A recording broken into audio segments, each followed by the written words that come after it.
The clatter of ceramic on formica was the soundtrack to Chloe's life. It was a rhythm of endless coffee refills, scraped plates, and the low, constant hum of conversation that filled Mel's diner every lunchtime. At 20, Chloe moved through the chaos with a practiced grace, her feet aching but her smile fixed in place. It was a cheap, plastic smile, the kind you wear when your tips determine whether you'll make rent this month. The air, thick with the smell of frying bacon and stale coffee, clung to her clothes and hair long after her shift ended, a permanent reminder of her place in the world.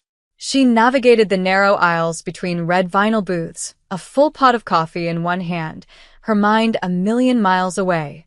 She thought about the art history textbook sitting on her small bedside table, its pages still crisp, a dream she was paying for one greasy breakfast platter at a time. Her life was a loop of work, study, and sleep, a monotonous cycle she desperately wanted to break. In the corner booth, the one with the cracked vinyl that nobody else wanted, sat Mr. Jean. He was there 3 times a week, always at noon, always alone. He never ordered the special. It was always black coffee and a bowl of soup, which he ate with a slow, deliberate precision that seemed out of place amidst the diner's frantic energy. He was a statue in a hurricane, his tailored suit a stark contrast to the faded work shirts and jeans of the other patrons. The other waitresses were afraid of him. They spoke in whispers about the sleek black cars that dropped him off, the silent, watchful men who sometimes accompanied him to the door but never came inside. They called him a gangster, a mob boss, something dangerous imported from a world of shadows and steel. Chloe just saw a lonely man who tipped well. He was quiet, polite, and never made a mess. To her, he was just booth 4, a predictable and profitable part of her Tuesday shift. Today, however, was different. The lunchtime rush had been brutal, a relentless wave of customers that left her breathless and dizzy. When it finally subsided, the diner fell into a temporary, exhausted lull. Chloe leaned against the counter, catching her breath, watching as Mr. Jean stood up from his booth. He placed a crisp $50 bill on the table, far more than his simple meal was worth, and gave her a slight, almost imperceptible nod. He walked towards the door, his posture perfect, his presence commanding the space around him. And then he was gone. Chloe walked over to clear the table, her mind already on the next task, when she saw it. Lying on the red vinyl seat, almost hidden in the shadow, was a wallet. It was black leather, expensive and worn, soft to the touch. It was his. Her first instinct was simple, professional courtesy. She picked it up, intending to run outside and catch him before his car pulled away. But as she held the wallet, a strange, electric curiosity hummed through her. This was a piece of him, a glimpse into the life of the silent man from booth 4. She knew she shouldn't, but her fingers moved on their own, unlatching the simple silver clasp. It was wrong, a violation of privacy, but the mystery of the man was too compelling. She told herself she was just looking for a business card, an ID, something with a phone number, so she could call him. That was a lie, and she knew it. The wallet opened with a soft sigh of leather. Inside, it was organized, minimalist.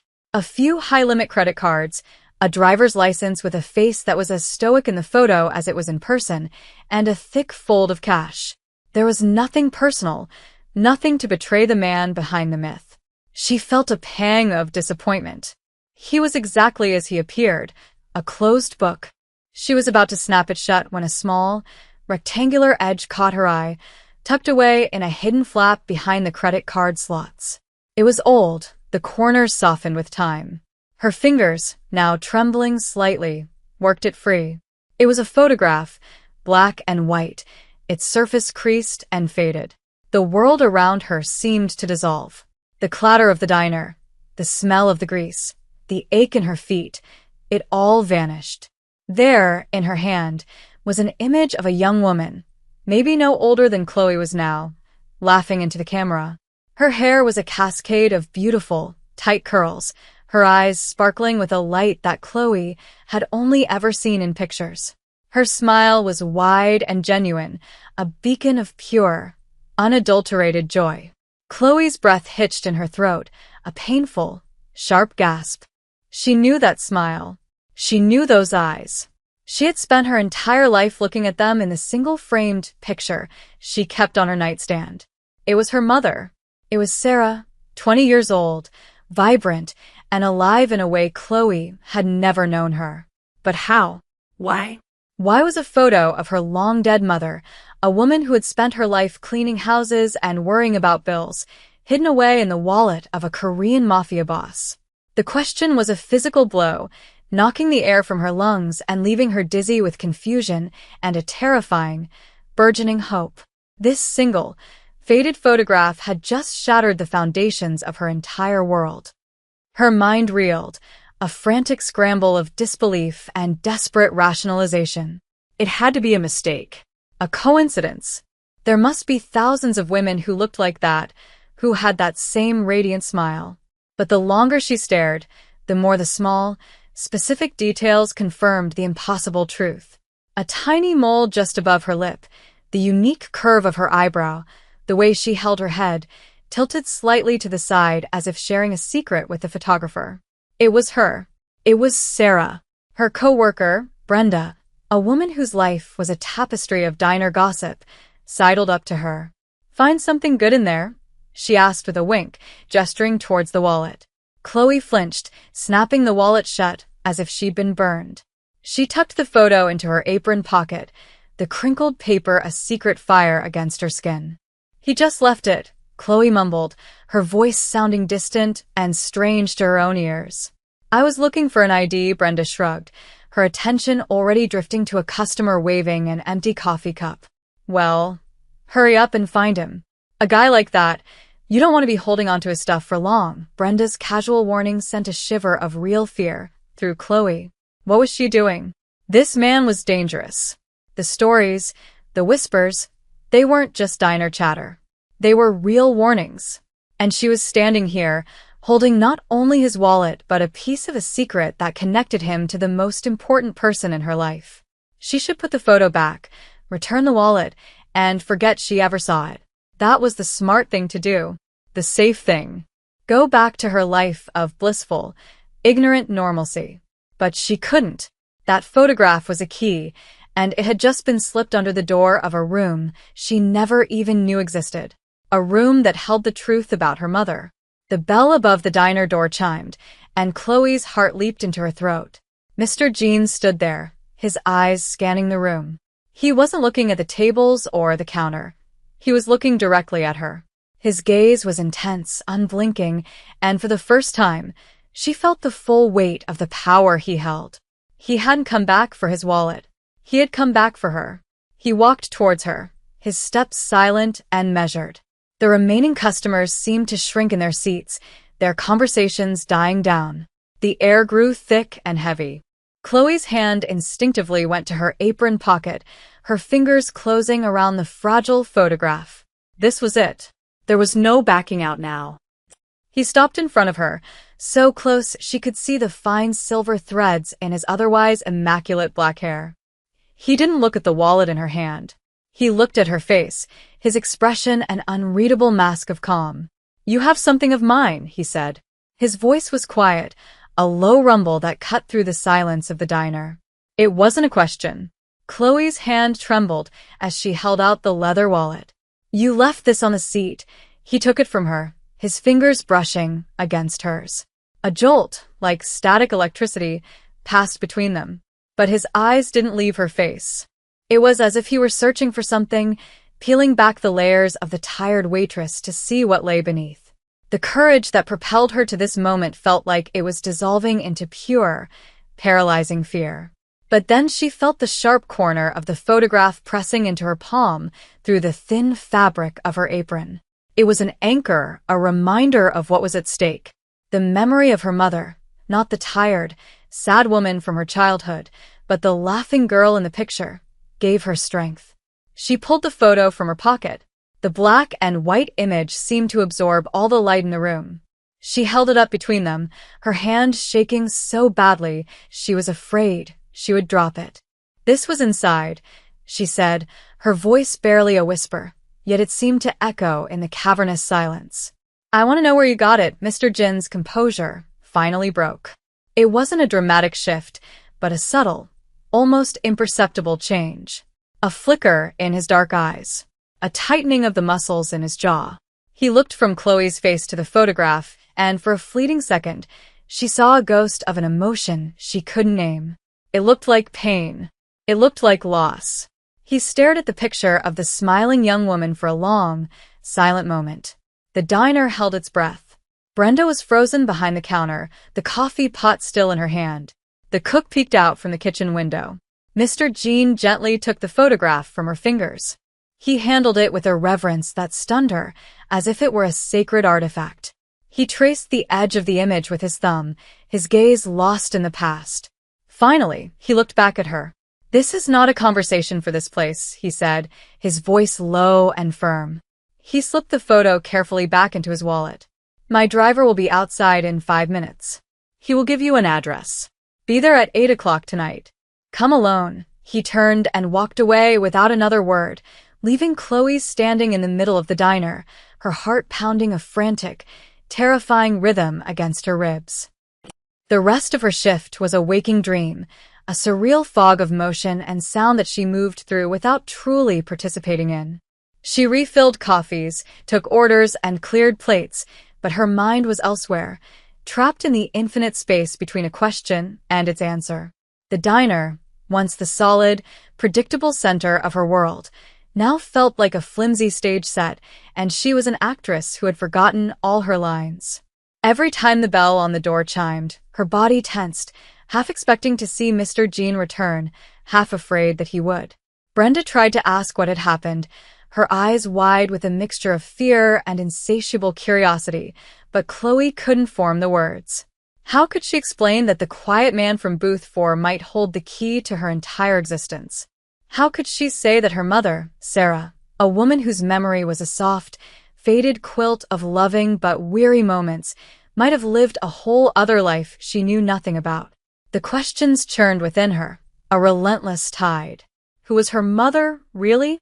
Not the woman who smelled of bleach and cheap laundry soap, who came home from her cleaning jobs with a permanent ache in her back. But the girl in the picture, the one with stars in her eyes. How did she know a man like Mr. Jean? A man who moved in a world of shadows, whose name was spoken in whispers.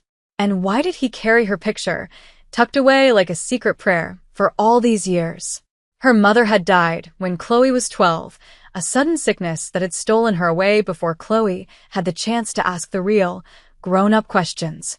Her past was a collection of vague anecdotes about a tough childhood in a small town she'd been desperate to escape.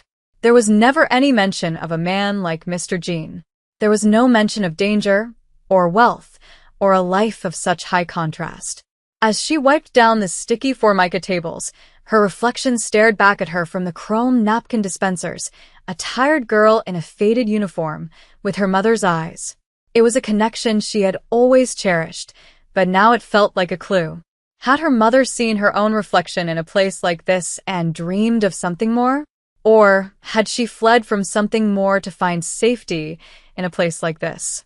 At precisely 5 o'clock, a sleek black sedan, the kind Chloe had only ever seen in movies, pulled up outside the diner. A man in a dark suit got out and stood by the door, his posture rigid, his eyes hidden behind sunglasses. He didn't come in. He just waited. He was the driver. He was for her. Her shift was over. Her hands were shaking as she untied her apron and hung it on the hook in the back. The worn fabric felt like a costume she was shedding, leaving behind the role of Chloe the waitress. Tonight, she would just be Chloe, the daughter searching for the truth. And she was terrified of what she might find. The address wasn't for a restaurant or a public place. It was a skyscraper in the heart of the city's financial district, a gleaming tower of glass and steel that scraped the darkening sky. The lobby was a vast, cold expanse of marble and silence, manned by a security guard who looked more like a soldier. Chloe, in her simple jeans and worn-out sneakers, felt small and out of place, a dandelion seed blown into a sterile laboratory. She gave her name, and the guard nodded without looking at her, his eyes fixed on a bank of security monitors. "Top floor," he said, his voice flat and bored, as if women like her came to see men like Mr. Jean every day. The elevator ride was a silent, terrifying ascent. Her ears popped as the city lights spread out below her like a carpet of fallen stars. This was his world. A world of altitude and power. A world so far removed from the ground-level reality of her own life. The doors opened directly into a sprawling office. It was less of an office and more of a minimalist palace. One wall was a solid sheet of glass, offering a breathtaking, panoramic view of the city. The furniture was sparse and elegant, a single, massive desk of dark, polished wood, 2 leather chairs, and nothing else. There were no pictures on the walls, no personal trinkets, no clutter. It was a space designed for control, not comfort. Mr. Jean was standing by the window, his back to her, looking out at the city he seemed to own. He wore the same immaculate suit, and in the dim, ambient light of the office, he looked less like a man and more like a silhouette cut from the night itself. "Thank you for coming," he said, his voice calm and even. He didn't turn around. Chloe's throat was dry. She stood awkwardly by the elevator doors, unsure of what to do, where to stand. The sheer scale of the room was intimidating, designed to make a person feel insignificant. "You said you had answers," she managed to say, her voice sounding thin and weak in the cavernous space. He finally turned to face her. His expression was just as guarded as it had been in the diner, but here, in his own territory, it seemed amplified. The mask was thicker, the walls around him higher. He gestured to one of the chairs in front of his desk. "Please. Sit." Chloe walked across the polished floor, her footsteps echoing unnervingly. She sat on the edge of the leather chair, her hands clenched into fists in her lap. He remained standing, a deliberate choice that reinforced the power imbalance between them.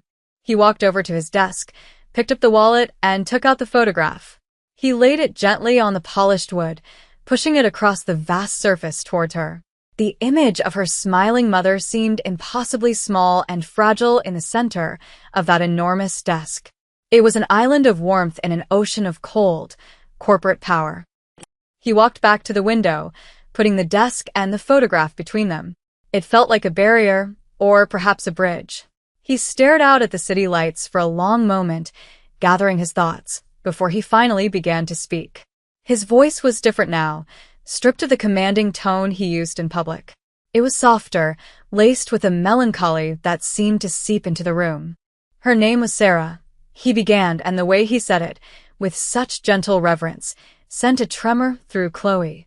He wasn't talking about a stranger. He was talking about someone he knew intimately. "But I never called her that. To me, she was always sunshine. It's what she was. Pure light. She could walk into a dark room and make it feel like noon in July." He paused, and Chloe could see his reflection in the dark glass, a man haunted by a memory. "She wasn't a cleaner. She wasn't a waitress. When I met her, she was a singer. The best I had ever heard. She had a voice that could break your heart and heal it all in the same song, a singer."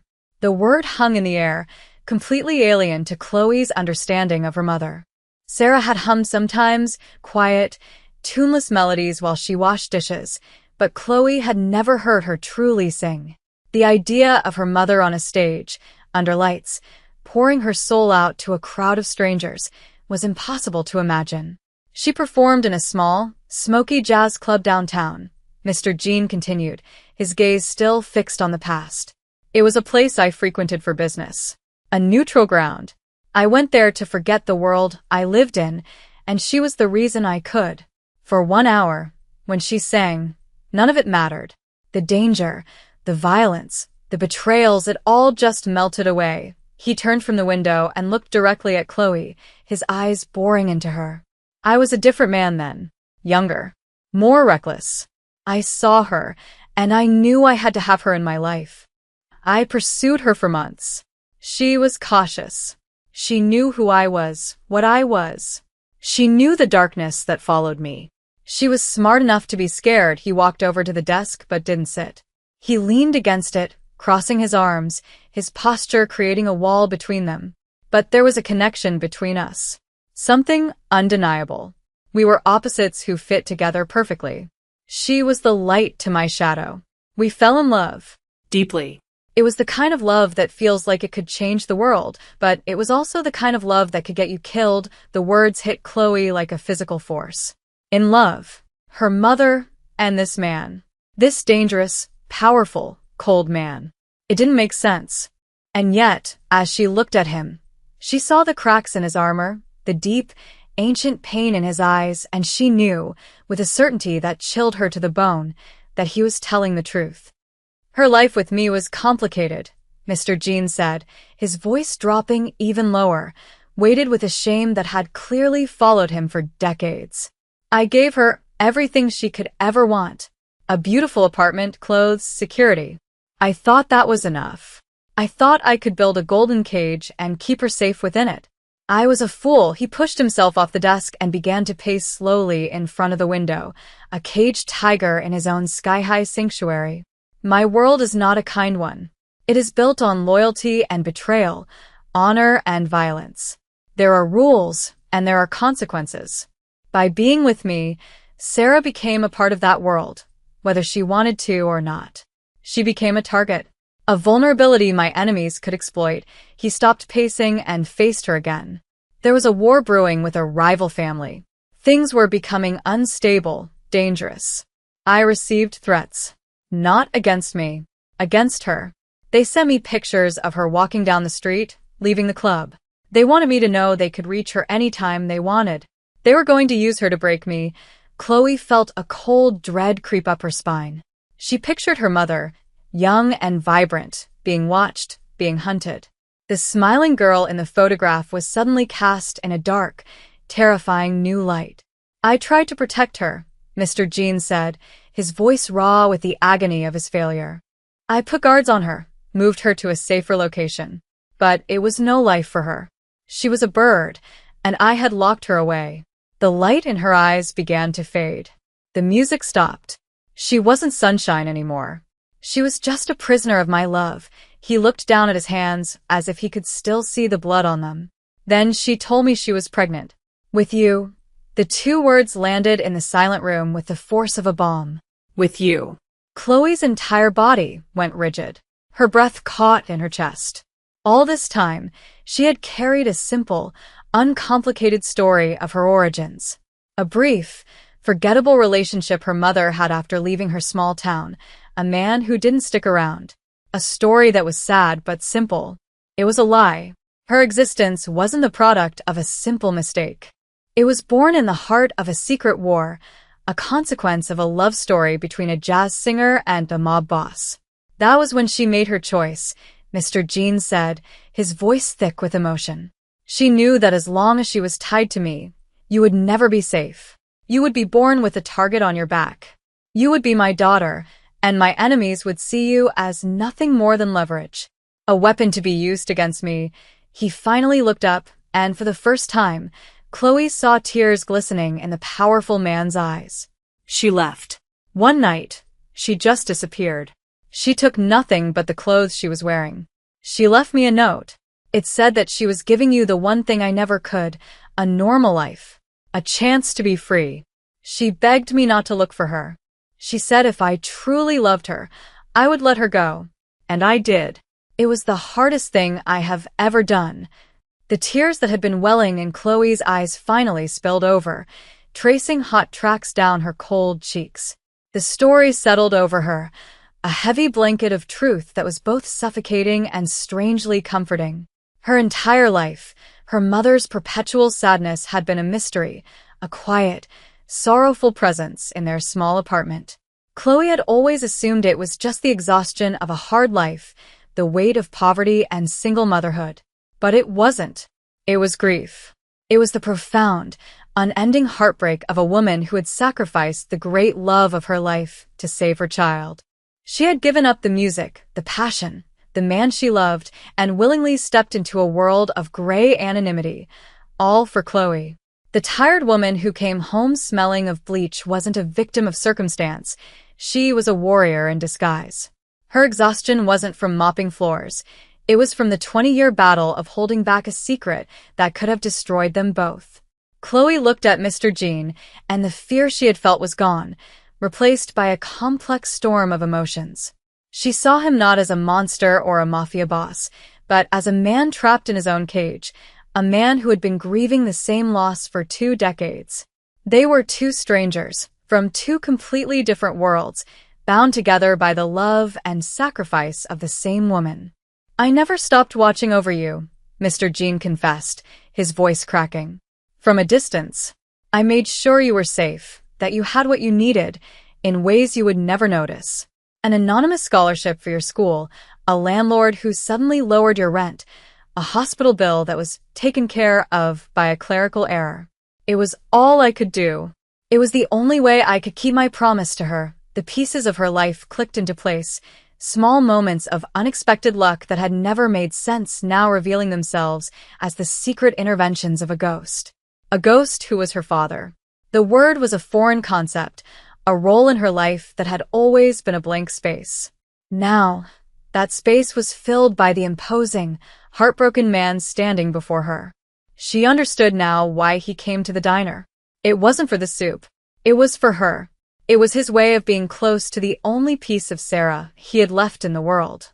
He was watching his daughter grow up from the corner booth, a silent guardian she never knew she had. Chloe finally found her voice, though it was choked with tears.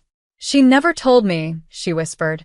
"She never said a word. That was her final gift to you," Mr. Jean said softly. "Freedom. She didn't want you to be burdened by my name or my world. She wanted you to be Chloe. Just Chloe." He walked to the desk, picked up the faded photograph, and held it out to her. "She would want you to have this." "It was taken on our first date. It was the happiest I ever saw her." Chloe reached out with a trembling hand and took the photograph. Holding it now felt different. It was no longer just a picture of her mother. It was the prologue to her own story. It was a testament to a love so powerful it chose sacrifice over selfishness, a love that had shaped her entire existence without her even knowing it. She looked from the smiling face in the photo to the sad, weary face of the man in front of her. Her father. The words still felt clumsy on her tongue, an ill-fitting garment she wasn't sure how to wear. He was a stranger, a dangerous man from a world she wanted no part of. But he was also the man her mother had loved, the man who had grieved her for 20 years, the man who had protected her from the shadows her entire life. "What happens now?" she asked, the question hanging in the air between them, heavy with unspoken possibilities. He saw the question for what it was. It wasn't just about the next 5 minutes. It was about the rest of her life. Did she step into his world? Did she accept the legacy of his name, with all the power and peril it entailed? Or did she walk away, holding on to the normal life her mother had sacrificed everything to give her? "That," Mr. Jean said, with a deep, profound sadness, "is your choice. It always has been. Your mother gave you freedom, and I will not be the one to take it away.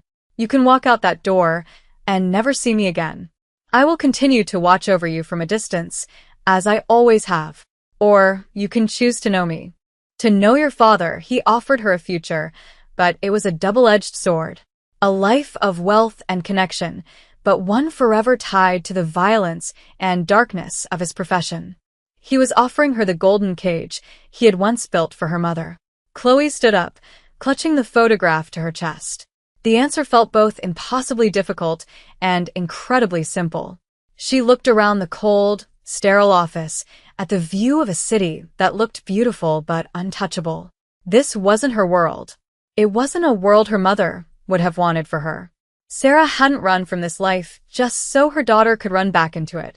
She turned and walked towards the elevator, her steps more certain now. She paused at the door and looked back at him one last time. "Thank you," she said, and the words held a universe of meaning. "Thank you for the truth. Thank you for loving her. Thank you for letting her go. Thank you For protecting me." He simply nodded, a silent acknowledgement passing between them. Acknowledgement of their shared loss, their shared connection, and their separate paths. As the elevator doors slid shut, sealing her off from his world, Chloe looked down at the photograph in her hand. Her mother was still smiling, her eyes full of light and hope. For the first time, Chloe didn't just see her mother's past, she saw her own future. A future her mother had paid for in tears. A future she was finally free to live. And as she descended back to the city streets, back to her own life, she knew she was no longer just a waitress. She was the daughter of a love story, the living legacy of a great sacrifice, and she was finally, truly free. What she would do with that freedom, she didn't know. But for the first time, the future felt less like a struggle and more like an open door.